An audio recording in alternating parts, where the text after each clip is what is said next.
350 জন নারী এবং মেয়ে সহিংসতার শিকার হয়েছে।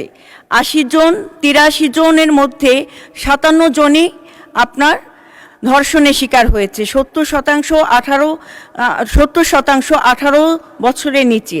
পারিবারিক সহিংসতায় নিহত হয়েছে 63 জন এবং 45 জন আত্মহত্যা করেছে গত মাসে, বলছি এটা পরিসংখ্যানে।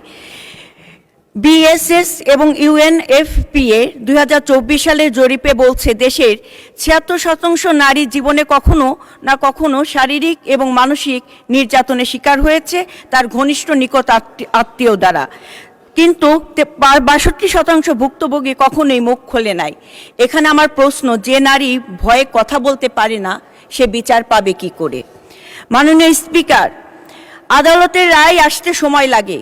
তাৎক্ষণিক চিকিৎসা এবং সুরক্ষায় সমন্বিত যে উদ্দেশ্য নিয়ে ওয়ান স্টপ ক্রাইসিস সেন্টার গঠিত হয়েছে তার অবস্থান বাংলাদেশে এখন খুব একটা বেশি ভালো বলে পরিসংখ্যান বলছে না।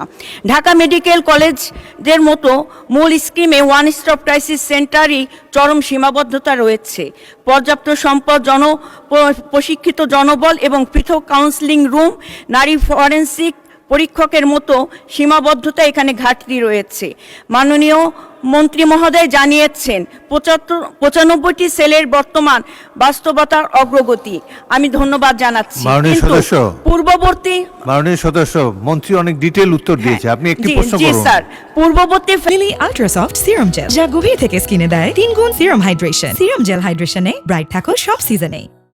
সরকারের দেখানো শুভঙ্করের ফাঁকির বাইরে এসে বর্তমান মন্ত্রণালয় শুধু শহরের হাসপাতাল কেন্দ্রিক ব্যবস্থা নয়, বরং ভয় ও সামাজিক চাপের কারণে নীরব থাকা প্রান্তিক অঞ্চলের লোকচক্ষুর আড়ালে ভুক্তভোগী কাছেও এই সেবা পৌঁছে দিতে কি বৈপ্লবিক ব্যবস্থা গ্রহণ করেছেন সেটা আমাদেরকে জানতে হবে।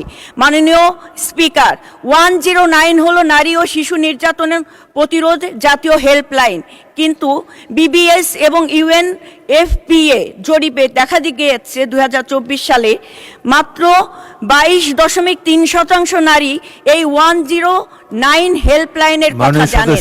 45% নারী 999 এর কথা জানেন। মাত্র 48.5% নারী জানেন কোথায় সহিংসতার অভিযোগ জানাতে হবে। আরো উদ্বেগজনক হলো মাত্র 2% ওয়ান স্টপ ক্রাইসিস সম্পর্কে জানেন।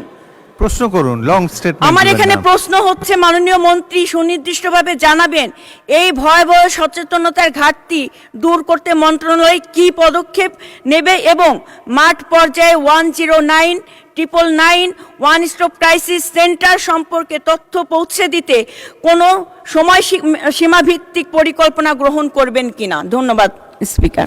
মাননীয় মন্ত্রী।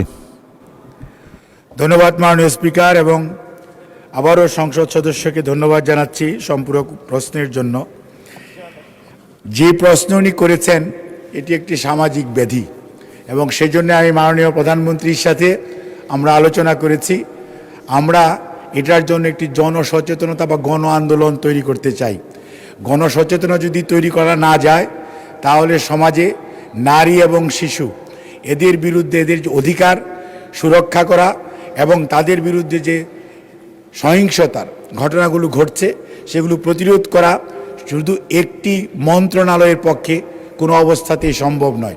এটির জন্য একটি মাল্টি সেক্টরাল এবং সর্বোপরি সামগ্রিকভাবে দেশের সকল সরকারি দল বলেন আর বিরোধী দল বলেন আর এই সংসদের বাইরে যারা আছে তাদের কথা বলেন, সবাইকে নিয়ে আমরা একটি গণসচেতনামূলক প্রোগ্রাম আমরা ফর্মুলেট করেছি এবং কেন্দ্রীয়ভাবে সেন্ট্রাল থেকে শুরু করে একদম প্রত্যেকটি ইউনিয়নের প্রত্যেকটি ওয়ার্ডে, একটা ইউনিয়নে 9টা করে ওয়ার্ড আছে, সেখানে কিশোর কিশোরী যে ক্লাব আছে তাদের অংশগ্রহণ, জনপ্রতিনিধি, স্থানীয় প্রতিনিধি, স্থানীয় গণ্যমান্য ব্যক্তিবর্গ, স্কুল কলেজের মাদ্রাসার শিক্ষক সবাইকে নিয়ে আমরা এই ধরনের জনসচেতনামূলক কর্মসূচি গ্রহণ করা এবং সেই সাথে ডিসিমিনেশন। আমাদের সমস্যাটা বুঝতে হবে। প্রোগ্রামটা যেহেতু লঞ্চ করেছিলেন মরহুমা দেশনেত্রী বেগম খালেদা জিয়া, বিগত 17 বছর যারা ক্ষমতায় ছিলেন তারা এই প্রোগ্রামটির প্রতি কোনো গুরুত্ব দেয় নাই এবং তারা অনেক কথা মুখে বলেছে, কিন্তু বাস্তবে যে কয়টি ওয়ান স্টপ ক্রাইসিস সেন্টার ওই 2006 অক্টোবর পর্যন্ত হয়েছিল।